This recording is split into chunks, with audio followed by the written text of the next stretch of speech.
Church of Charlotte. A few times a year, our elementary age students stay with us for the entire service.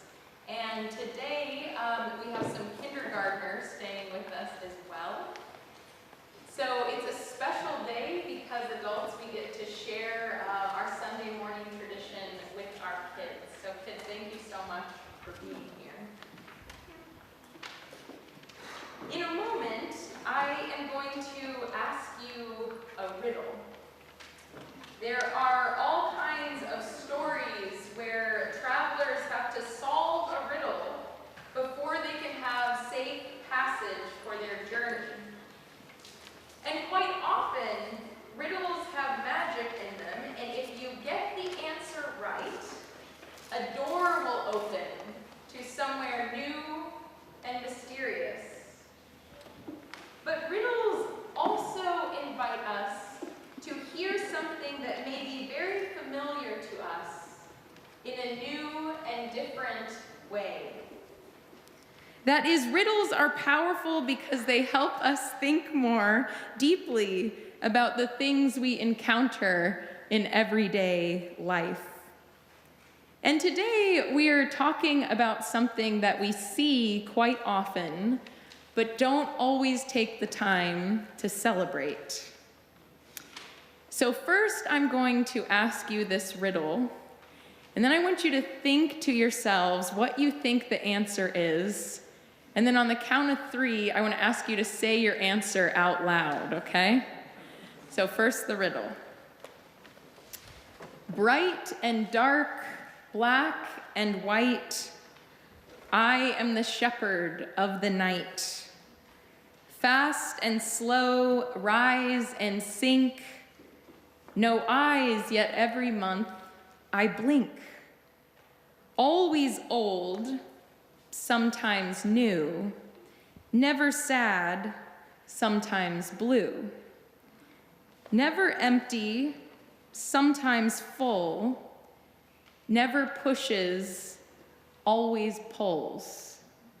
So have your guests ready? 1, 2, 3. You got it, the moon. And that is just what we are celebrating today. It's good to be together. Welcome, one and all.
Today, we light the chalice in honor of the fantastical moon.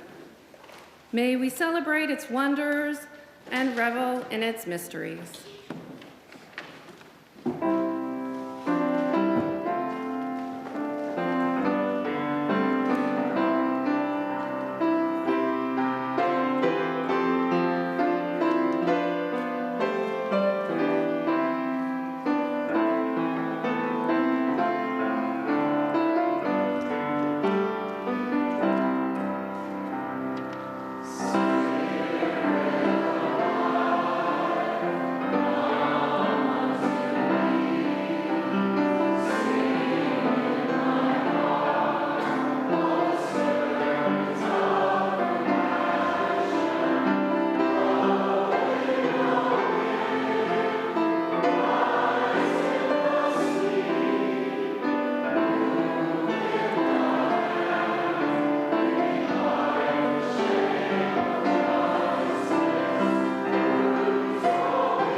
The excerpt that we're about to hear comes from a short story called The Distance of the Moon by Italo Calvino. And Calvino had read that after the Big Bang, the moon was much closer to the Earth than it is today, and it's been slowly moving away from us. But he imagined this fanciful story where the moon was right next to us and pretending human beings were there right after the Big Bang to experience it. Back then, when the moon was full, nights were as bright as day, but with a butter-colored light. It looked as if she were going to crush us. When the moon was new, she rolled around the sky like a black umbrella blown by the wind. Climb up on the moon? Of course we did.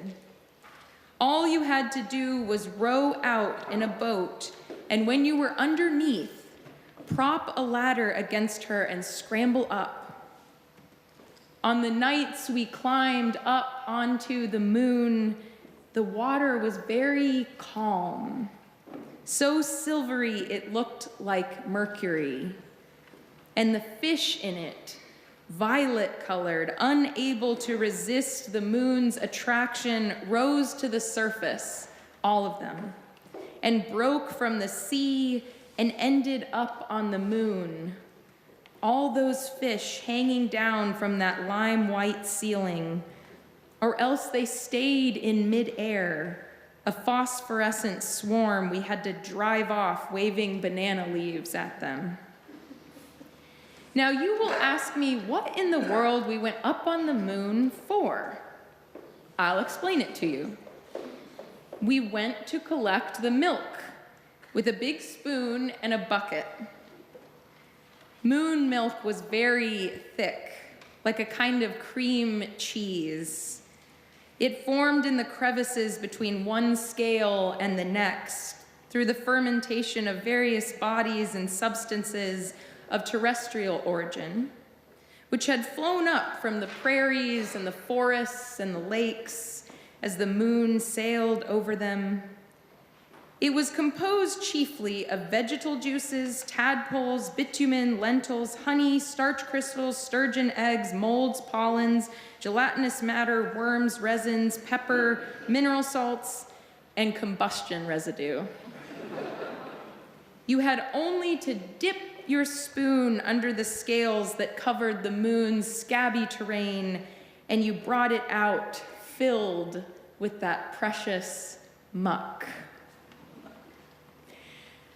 We are about to hear our children's choir sing for us, and they were also with us throughout the whole first service. And so don't be surprised if you see some of our children and families leaving, but we will still have some who are staying.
Our second reading is a poem by the Sufi mystic Rumi, entitled Some Kiss We Want.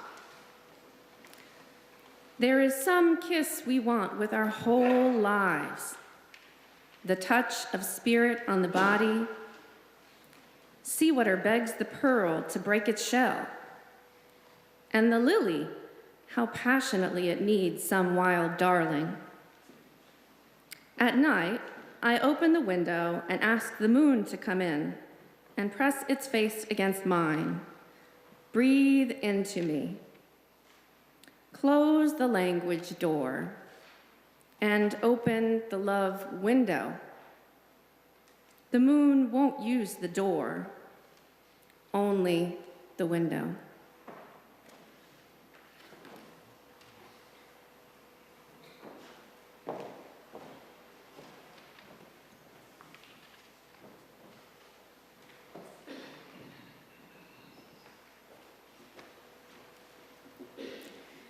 The moon is familiar to us, and yet still mysterious.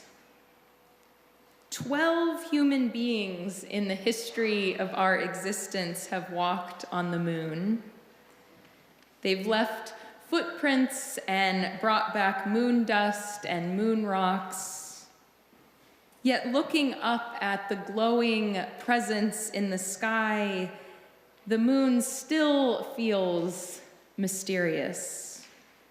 If you lay on a blanket and look up at a shiny crescent or glowing orb, it's hard to not feel connected to the magic we still suspect hides behind everyday life.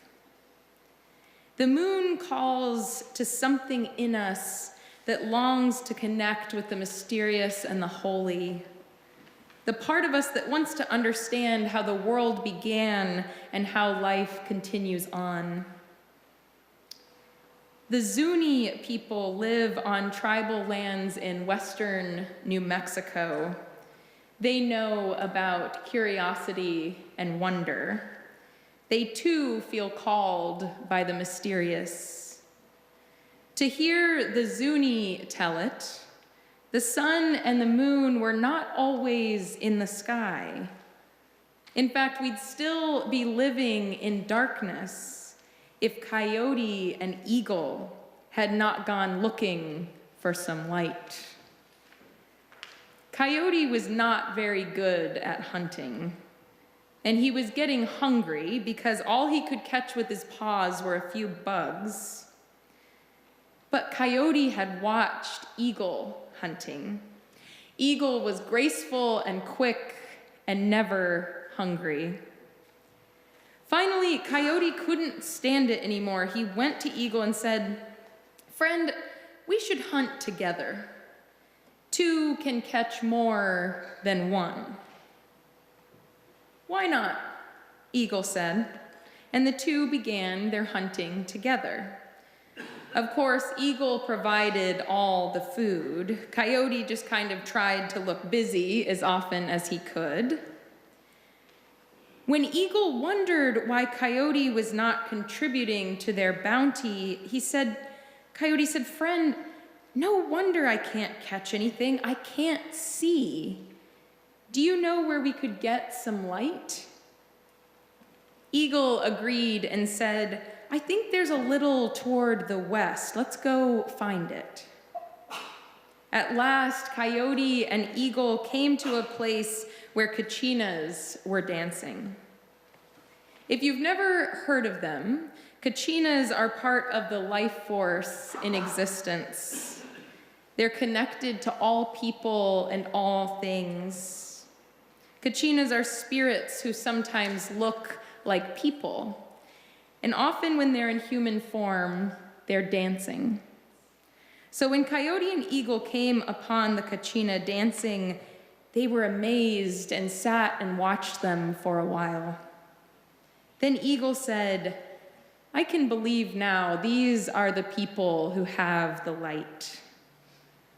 When the kachina fell asleep, Eagle and Coyote discovered a large box that was glowing ever so slightly.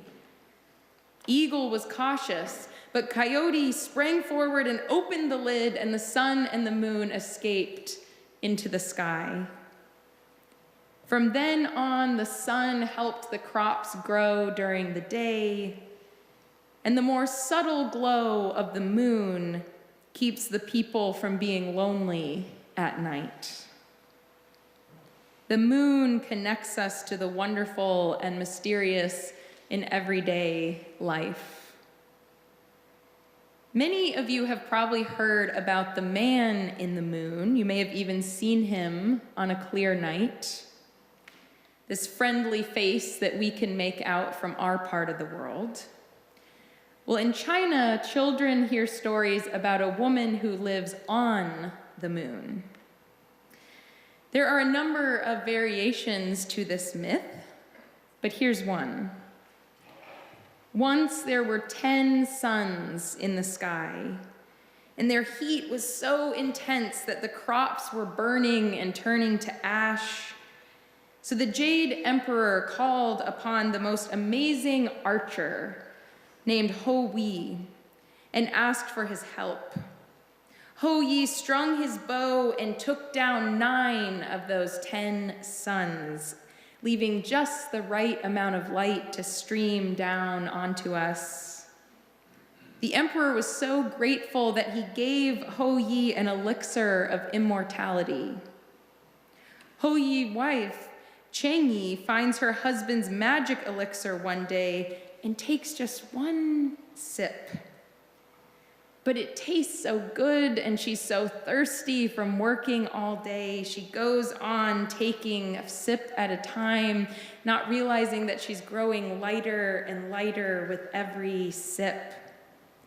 Until with the final drop, Chang Yi floated all the way up to the moon and became the moon goddess of immortality. Not wanting to be on earth without his beloved, Ho Yi goes to live within the sun and is transformed into the sun god. Chang Yi still lives on the moon, longing to be reunited with Ho Yi. Once a month, the two are joined again when the light of the sun shines fully on the moon. And people celebrate Chang Yi, the moon goddess, on the first full moon of the fall. They send lit lanterns into the sky, hoping Chang Yi will find her way back to earth and bless them. Children eat moon cakes and get to stay up late to admire the full moon with their families. The moon draws out our imaginations. The moon also connects us to life's larger rhythms. In pre-Christian Lithuania, the moon was understood to be a magical presence. And Lithuanians always considered it a bad idea to point your finger up at the moon in case you accidentally poked a god in the eye. Lithuanians looked to the moon to keep them in sync with life's larger rhythms. It was understood that when the moon was waxing, seeming to grow larger in the night sky, this was the time for new beginnings. This was the time to plant and harvest crops, to catch fish, to spin and weave, to dye cloth. People would leave bread, wool, and flax on top of stones as offerings to the moon as it grew larger. The moon's growth meant that the creative forces in existence were most powerful, most ready to lend themselves to your endeavors and hopes. But when the moon was waning, seeming to grow smaller in the night sky, Lithuanian folk culture advised against starting anything new, as it would surely come to a bad end. Instead, this was the time to prepare for winter, time to think practically about resources, a time to conserve, cut wood, salt and smoke meat, plow soil for winter crops. Now, we could think that the effect of the moon's monthly cycle on us was something people thought up long ago before they knew any better. Or we might think that the moon is lovely, but that any magic associated with the moon is reserved for the Kachina or the moon goddess Chang'e. But there is rhythm and magic still to be celebrated. Though we have managed to tip the balance of our climate and hastened its deterioration at an alarming speed, the moon is doing its part to stabilize the Earth's temperatures, acting as an anchor, preventing the Earth from varying its tilt by more than a degree or two. The moon does indeed help to set the rhythms of the Earth, pulling the tides further up and down the sand, signaling the routines of plants and animals. In fact, ocean corals have genes that change their activity level in sync with the waxing and the waning of the moon. Once a year, during the full moon, more than 130 species of corals simultaneously reproduce on Australia's Great Barrier Reef. Marine biologist Oren Levy describes the scene saying, "In stunning unison, numerous corals lose their seeds, which hover momentarily above their parents, preserving the shape of the reef in an effervescent echo before gradually drifting skyward. Fish, marine worms, and various predatory invertebrates zip through the water, feeding on the coral confetti." Levy adds, "It's like the whole ocean wakes up. And if it's too cloudy and the moon is obscured, the corals will often not spawn, sometimes delaying until the next full moon."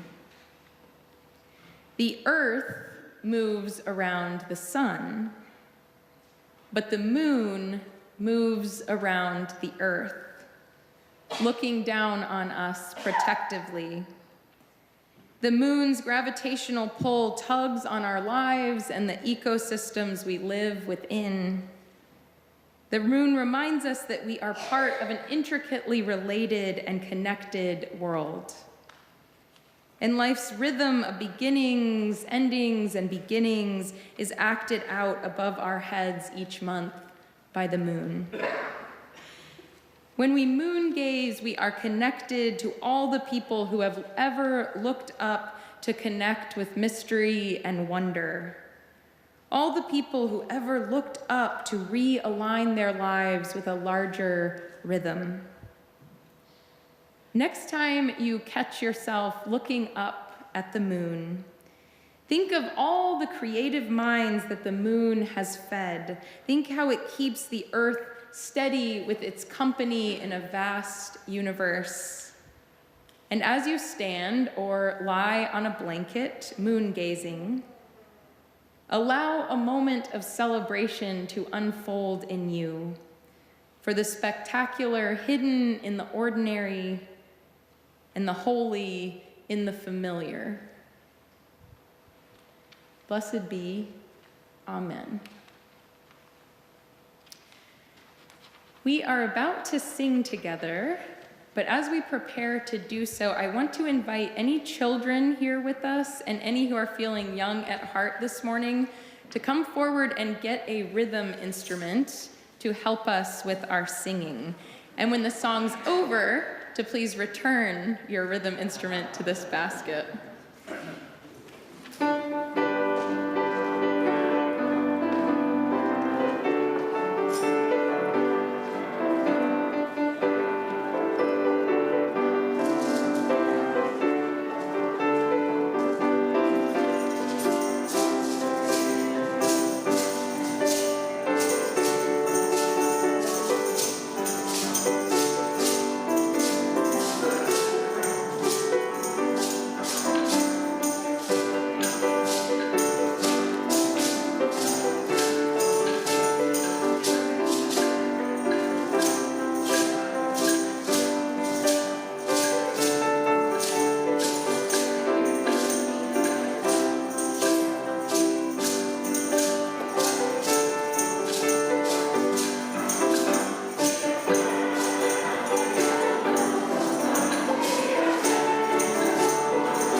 Welcome to today's service. Whether you are here in this room or in our alternate worship space in the Bernstein Room, watching this service by way of our live stream, or viewing an archive video of this service. We're honored to have guests with us here today. Our members would like to greet you following the service. So that we might do so, if you're visiting, please raise your hand and keep it up. Anybody? Members, please take note of the guests seated near you, and after the service, invite them to join you for coffee in Freeman Hall and conversation. Should it enhance your experience of future services, you can find both a large print order of service and a personal hearing device, assistance device on the table at the entrance of the sanctuary. If you'd like to learn more about us, please fill out a yellow card and place your completed card in an offering basket when they are passed later in the service. Members with a life event to share can do so on the reverse side of the card. You'll find them along with the offering envelopes on the clipboards at the end of the row. Please begin passing them down your row now. Some returning visitors may be interested in hearing about how to become a member. If so, talk with our membership coordinator, Kelly Green. She's in the back. And her contact information is on the back of your order. So again, to each of you, welcome. My name is Lisa Walls. I've been a member of this church for 16 years now. Until I was asked to participate in today's service, I had not fully acknowledged just exactly how many ways that my life has been influenced by the moon. For me, it began when I started to become interested in the tenets of earth-based traditions.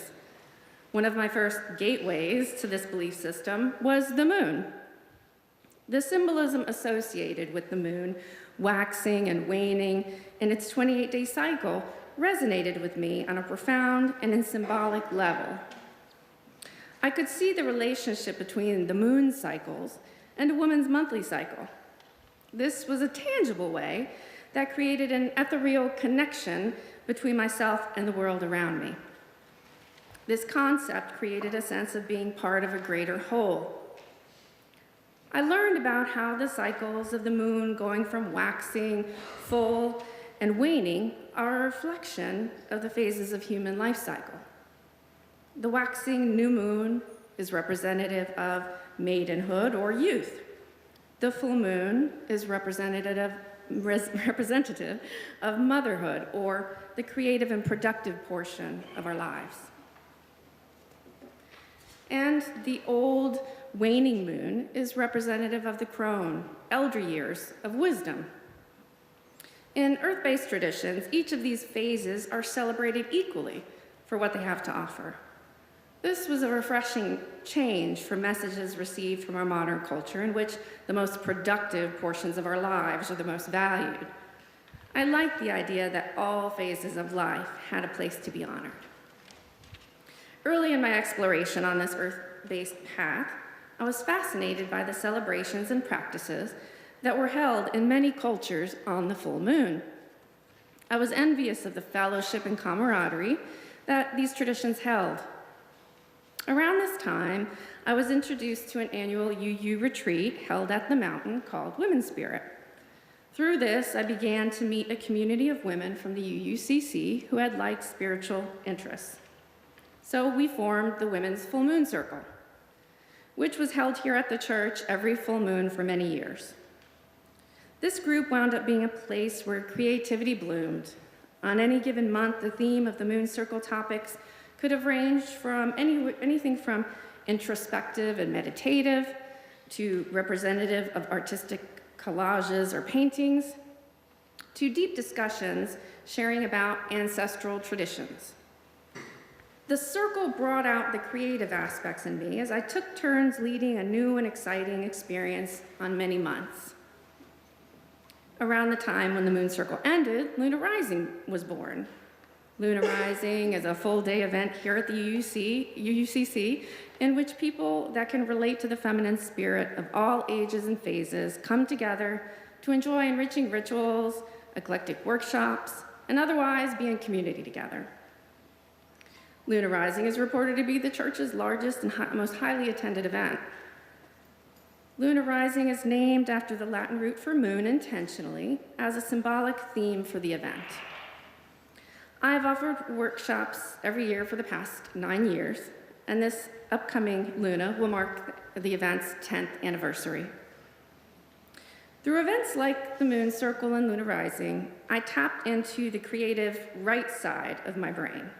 This was helpful to me as I was able to quiet the all too logical left side of my brain that never seemed to stop chattering unless I had something to occupy my hands.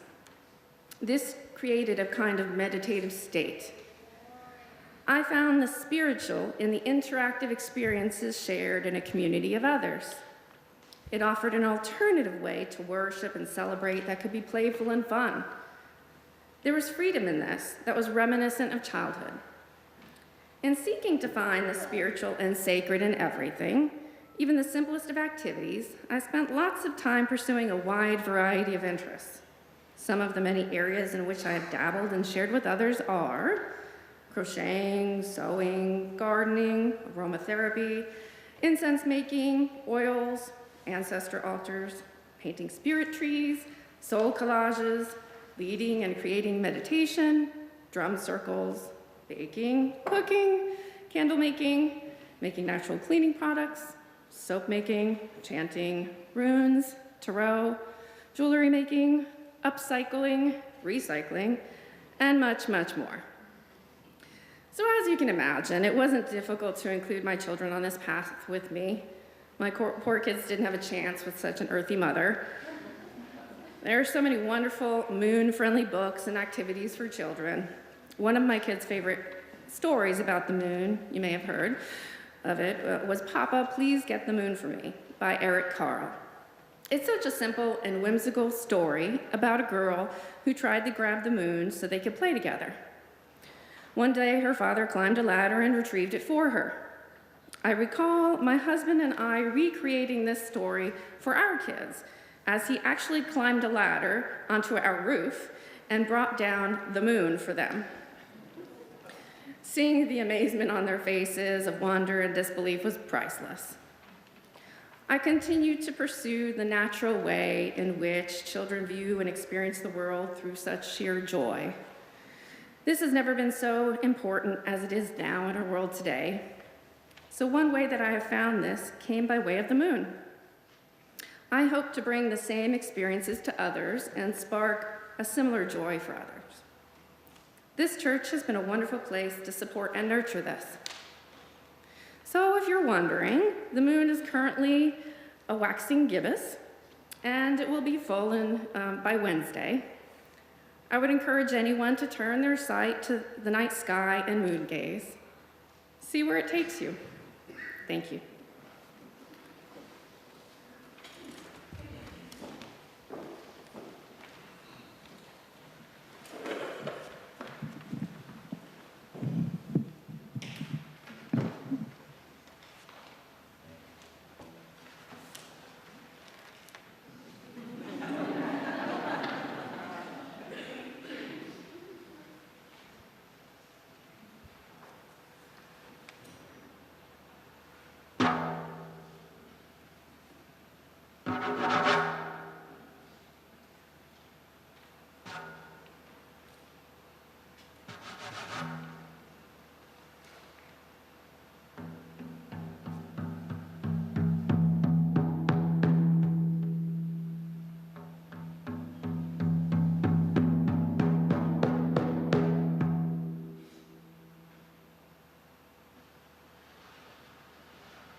As we turn to the life of our congregation and the larger world, I'm delighted that we will start by hearing from someone you may know for his musical leadership and talent, but who is also one of the staff liaisons to our stewardship team, the one and only John Herrick.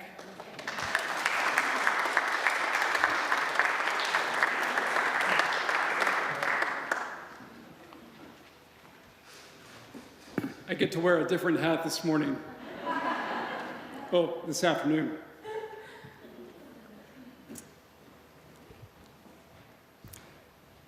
As a self-sustaining congregation, what we offer here, life-enriching programs, religious education and spiritual development, worship services, which are now available via live stream and archive, and involvement in the greater Charlotte community. All of this is entirely dependent on what you pledge. The beauty of stewardship. The beauty of stewardship is that it gives us a chance to assess and respond to what this congregation and its work mean to us. I ask you to consider the following words from Unitarian Universalist Steve DeGroot. Steve says, "I support my congregation because it tells the truth about who I am.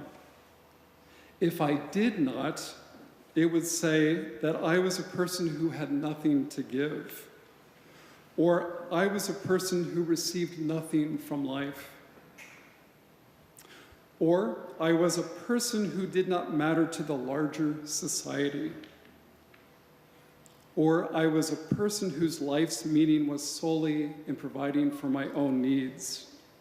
But in fact, who I am is the opposite of all those things. I am a person who has something to give. I am a person who has received abundantly from life. I am a person whose presence matters in the world. I am a person whose life has meaning because I am connected to and care about many things larger than myself alone. If I did not give generously, I would lose track of these truths about who I am. By supporting my congregation, I remember who I am." If October is your pledging month, we invite you to return your pledge forms today at the stewardship table in Freeman Hall. On behalf of the stewardship team, we are glad to be on this journey with you. Deepest thanks for your continued and generous financial support.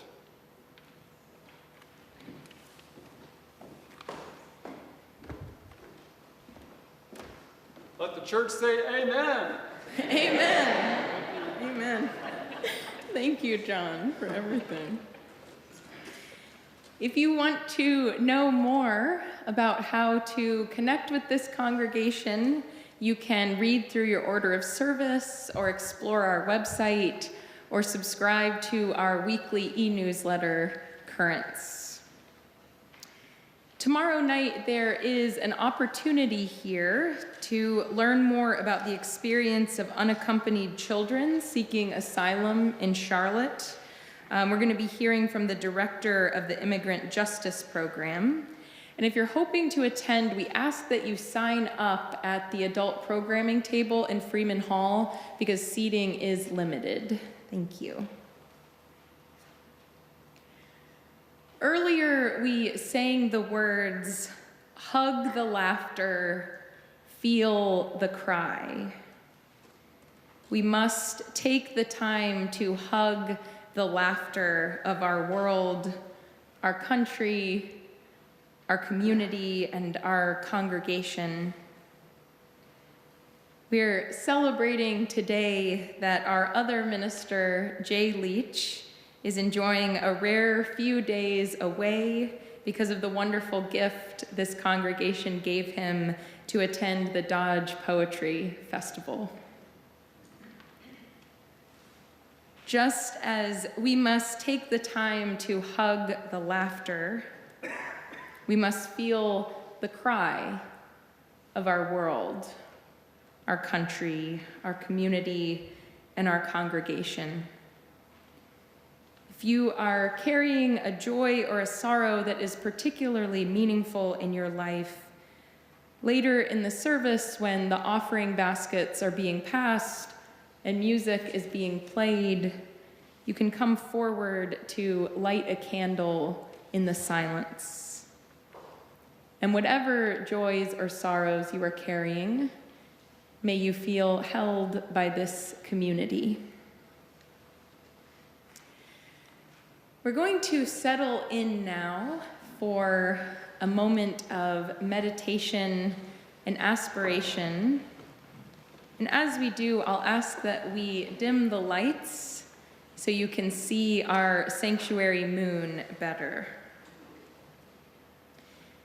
You may want to close your eyes. You may want to leave them open.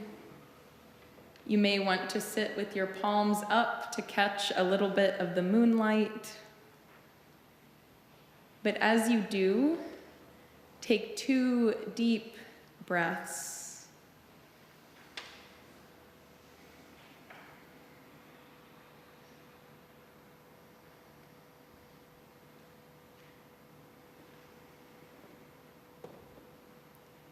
There is rhythm in our bodies, a heartbeat telling us that we will only feel whole when others feel whole. There is rhythm to the earth, in the waves of the ocean and the marching of ants. A rhythm reminding us that we are guests here. We must be kind to our home.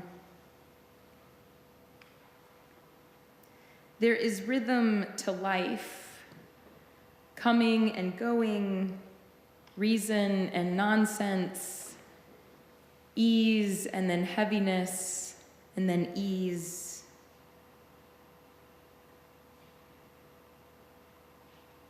May this moonlight remind us of the rhythms within and around us, and all we are called to do and to be.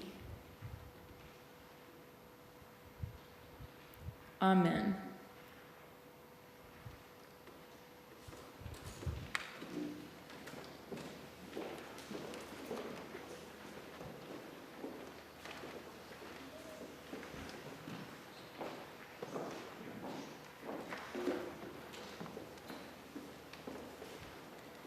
The moon is a mirror, reflecting the rays of the sun. In the same way, the church is a mirror, reflecting what its congregants put into it. This may come in the form of time, services, or funds. What form will the rays that you cast take? We will now give and receive the offering.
When the moon is full a few nights from now, may we find ourselves allowing space for mystery and celebrating the larger rhythm we belong to.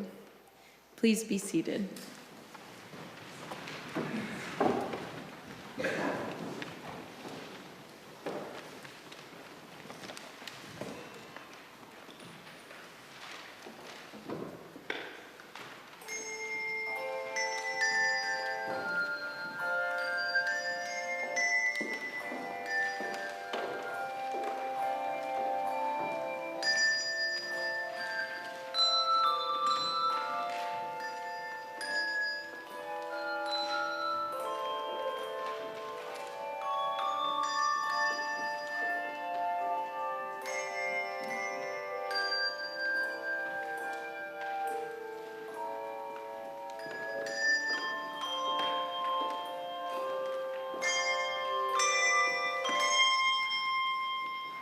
One, a two, a three, a four.